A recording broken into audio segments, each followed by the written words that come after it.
کہ وہ اسلام آباد میں جتنے پرچے ان کے خلاف، اب پی ٹی آئی کے خلاف سینچری سے زیادہ پرچے ہو چکے ہیں اسلام آباد میں صرف، اور ہمارے کہیں سے 180، کہیں سے 125، کہیں سے 29، کہیں سے 37 کارکن گرفتار کیے جا رہے ہیں۔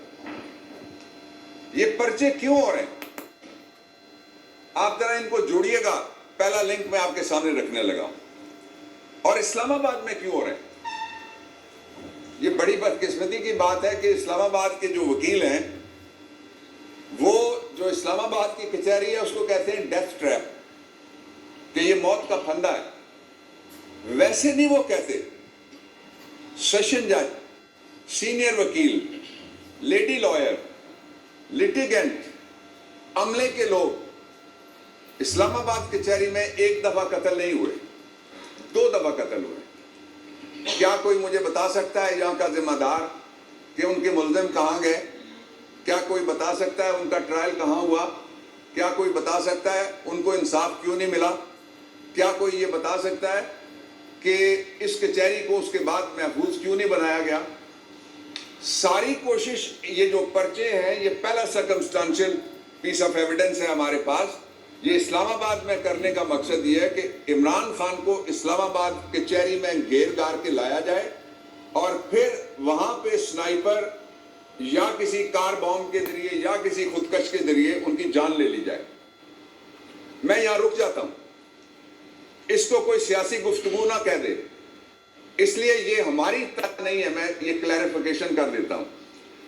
پہلی اسسینیشن اٹیمپٹ کے بعد پاکستان کی وزارت داخلہ کے انچارج نے کہا ہے کہ ان کے پاس اطلاع ہے کہ ایک غیر ملکی ایجنسی کسی کچہری کی پیشی کے دوران عمران خان کو قتل کرنا چاہتی ہے۔ یہ ریکارڈ پہ ہے، یہ ہم نہیں کہہ رہے، یہ گورنمنٹ کہہ رہی ہے۔ میں آپ کو اس کی شہادتیں، جو سرکمسٹانشل واقعاتی شہادتیں، وہ میں آپ کے سامنے بیان کر رہا ہوں ترتیب کے ساتھ۔ پہلی شہادت میں نے آپ کے سامنے رکھ دی۔ دوسری شہادت یہ ہے کہ عمران خان کو سیکیورٹی کے اعتبار سے سارا تنہا کر دیا گیا ہے۔ میں اس کی مثال آپ کو دیتا ہوں۔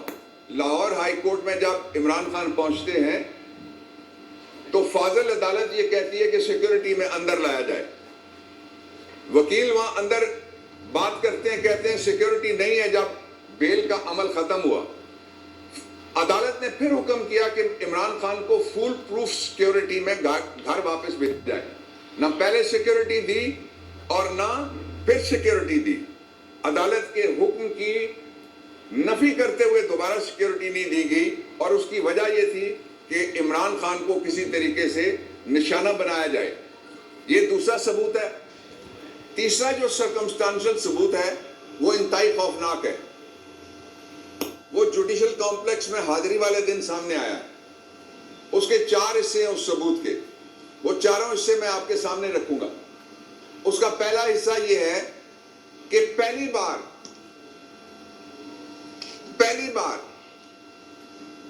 عمران خان کی آمد کے موقع پہ جو سیکیورٹی کے کیمراز تھے جوڈیشل کمپلیکس میں، وہاں سے پتہ کر لیں آپ، وہ سارے کے سارے بند کر دیے گئے۔ کیوں بند کیے گئے؟ کوئی واردات کرنا تھی، کوئی پہچانا نہ جائے، تاکہ کوئی مذہبی جنونی کھڑا کیا جا سکے اس کے نام کے اوپر ایک ڈیکوئے۔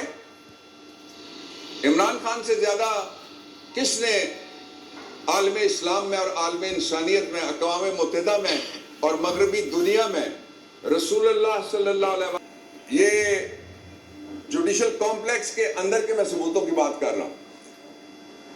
حکومت جواب دے کہ وہ کون تھا جس نے سیکیورٹی کے سی ٹی وی کیمراز کو بند کیا۔ دوسرا، آپ یہ کنفرم کر لیں، وہاں رجسٹرار ہیں، دوسرا عملہ ہے، فاضل عدالتیں بیٹھتی ہیں۔ اے ٹی سی کے کورٹ کے اندر کی سیکیورٹی، آپ لوگ کوریج جو کرتے ہیں ان کو میری بات زیادہ سمجھ آ رہی ہوگی، اور کچھ چہرے مجھے نظر آ رہے ہیں وہاں۔ وہ اندر کی سیکیورٹی اس دن ٹوٹل غائب تھی۔ وہاں 8 سے 12 کے قریب، 15 کے قریب لوگ بیٹھے ہوتے ہیں، جو انسداد دہشت گردی کی عدالت ہے۔